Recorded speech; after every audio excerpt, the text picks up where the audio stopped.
Reel में जो चीज सुंदर लगती है आपके घर में वही अक्सर परेशानी बन जाती है। प्रॉब्लम ये नहीं है कि वो चीज ही गलत है, प्रॉब्लम ये है कि रील एक एंगल से दिखती है, लेकिन आप अगर पूरा घर उसी पे खड़ा कर देते हो तो दिक्कत तो आएगी ना। आज मैं आपको बताने वाला हूँ ऐसे 5 वायरल ट्रेंड्स जो एज इट इज यूज किए तो बड़ी दिक्कत खड़ी कर सकते हैं, और साथ में मैं बताऊंगा कैसे उन्हें सही तरीके से आपको यूज करना है। इंडिया में पहला इनविजिबल फैक्टर होता है सेफ्टी। आप इंस्टा पे देखते हो फ्री स्टैंडिंग मिरर, फ्लोर पे खड़ा हुआ या दीवार पे टिका हुआ, रील और सेल्फी लेने के लिए बहुत अच्छा है क्योंकि एक फ्रेम में पूरा आउटफिट कैप्चर हो जाता है। लेकिन एक बात जो कोई नहीं बताता, ये एक बड़ा भारी ग्लास का टुकड़ा है, बिना दीवार के खड़ा है। घर में टीनेजर हैं, बच्चे हैं या फिर आप खुद क्लमजी हो। अगर टाइल्स ग्लोसी हैं या मार्बल पे टिका हुआ है तो और भी ज्यादा रिस्की है। सोचो आपके पेट ने उसे जोर से धकेल दिया तो।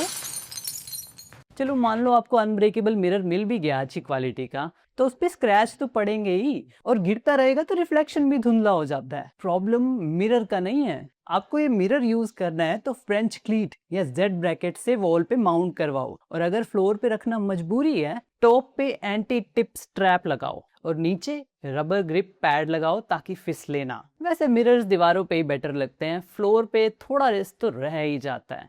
और ट्रेंड्स के चक्कर में जो दूसरी चीज भूल जाते हो आप, वो है मेंटेनेंस। आपने फुल ग्लास एनक्लोजर लगवाया, फ्रेमलेस या स्लाइडिंग, होटल जैसा लग्जरी लुक के लिए। आपको लगता है वन टाइम इन्वेस्टमेंट है, लेकिन असली खर्चा लगवाने के बाद शुरू होता है, मेंटेनेंस का। क्योंकि कुछ महीनों में उसकी पुली घिस जाती है और बार बार बदलवानी पड़ती है। 3-4 हजार हर बार भरो। आपके यहाँ हार्ड वाटर है तो और भी दिक्कत, रोजाना वो ग्लास पे गिरेगा और धीरे धीरे क्लाउडी धुंधली परत चढ़ जाएगी। एक बार वो परत बैठ गई तो ग्लास कभी पूरा साफ नहीं होता। प्रॉब्लम ग्लास के प्राइस की नहीं है, प्रॉब्लम है कि उसे आपको हर रोज पहुंचना पड़ता है। अगर हार्ड वाटर नहीं है तो हाफ ग्लास लगवाओ, पुली का कोई झंझट ही नहीं है, वॉल पे फिक्स्ड। ये सॉल्यूशन मैंने अच्छे से इस वीडियो में भी एक्सप्लेन किया था।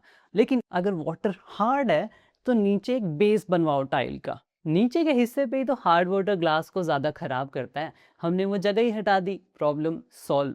तीसरी चीज, कौन दिखाता है आपको ट्रेंड्स में कि 2 साल बाद ये कैसा दिखेगा? जैसे वर्टिकल ग्रूव्स वाले फ्लूटेड पैनल्स टीवी के पीछे, बेड के पीछे, फीचर वॉल पे, हर जगह आजकल दिख रहे हैं मुझे ये। और रीजन सिंपल है, प्रीमियम वुड जैसा लुक आपको सस्ते में दिखता है तो स्मार्ट चॉइस लगती है। लेकिन ये पीवीसी प्लास्टिक है और प्लास्टिक खुद को रिवील कर ही देती है। गर्मी में आफ्टरनून धूप वाली दीवार पे ये अक्सर खराब हो जाती है, जॉइंट्स में गैप दिखने लगता है। सस्ता ग्रेड हो तो येलो भी पड़ जाता है। एक ग्रूव में डेंट या स्क्रैच थोड़ा सा आ जाए तो आपको पूरा पैनल बदलना पड़ता है। रिपेयरेबल नहीं है ये। आपको पैनल्स की लुक चाहिए ना, तो वॉल टू वॉल मत लगाओ, एक नैरो वर्टिकल स्ट्रिप लगाओ। छोटा प्रीमियम एक्सेंट बड़े प्लास्टिक फील्ड से ज्यादा रिच लगता है। पीवीसी की जगह एमडीएफ या फिर एचडीएचएमआर फ्लूटेड पैनल्स लो, ये ज्यादा प्रीमियम दिखते हैं। थोड़ा महंगा है पर गर्मी में खराब नहीं होता, असली वुड जैसा लगता है और डैमेज रिपेयर हो सकता है। चौथा इनविजिबल फैक्टर इंडिया में है क्लाइमेट, ह्यूमिडिटी। कभी मानसून हो जाता है, कभी पूरी ठंड पड़ती है, और डस्ट ये तो रोज आती है।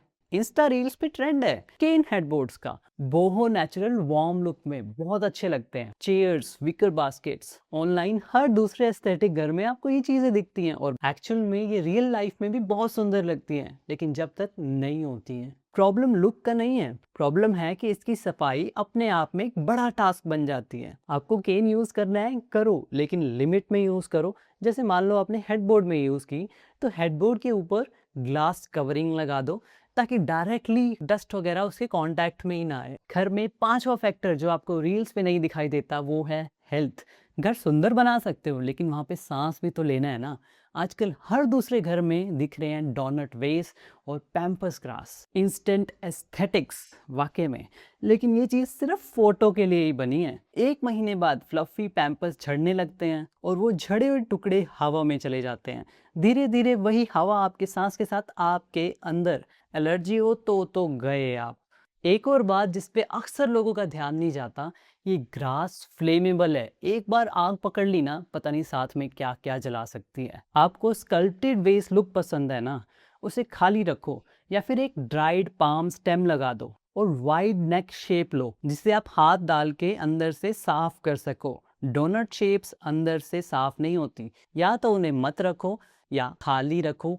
और एक्चुअल डिफरेंस ये भी नहीं है कि ये 5-6 चीज़ें अवॉइड करो। एक्चुअल डिफरेंस है इस सोच का कि आपका घर आपके रहने के लिए बना है या फोटोग्राफी के लिए। अगर घर बना है फोटोग्राफी के लिए तो आपको मेंटेन बार बार करना पड़ेगा और इश्यूज भी आपको आते ही रहेंगे। लेकिन अगर आपका घर बना है जीने के लिए, तो घर आपका ख्याल रखेगा उससे ज़्यादा जितना आपको घर का ख्याल रखना पड़े।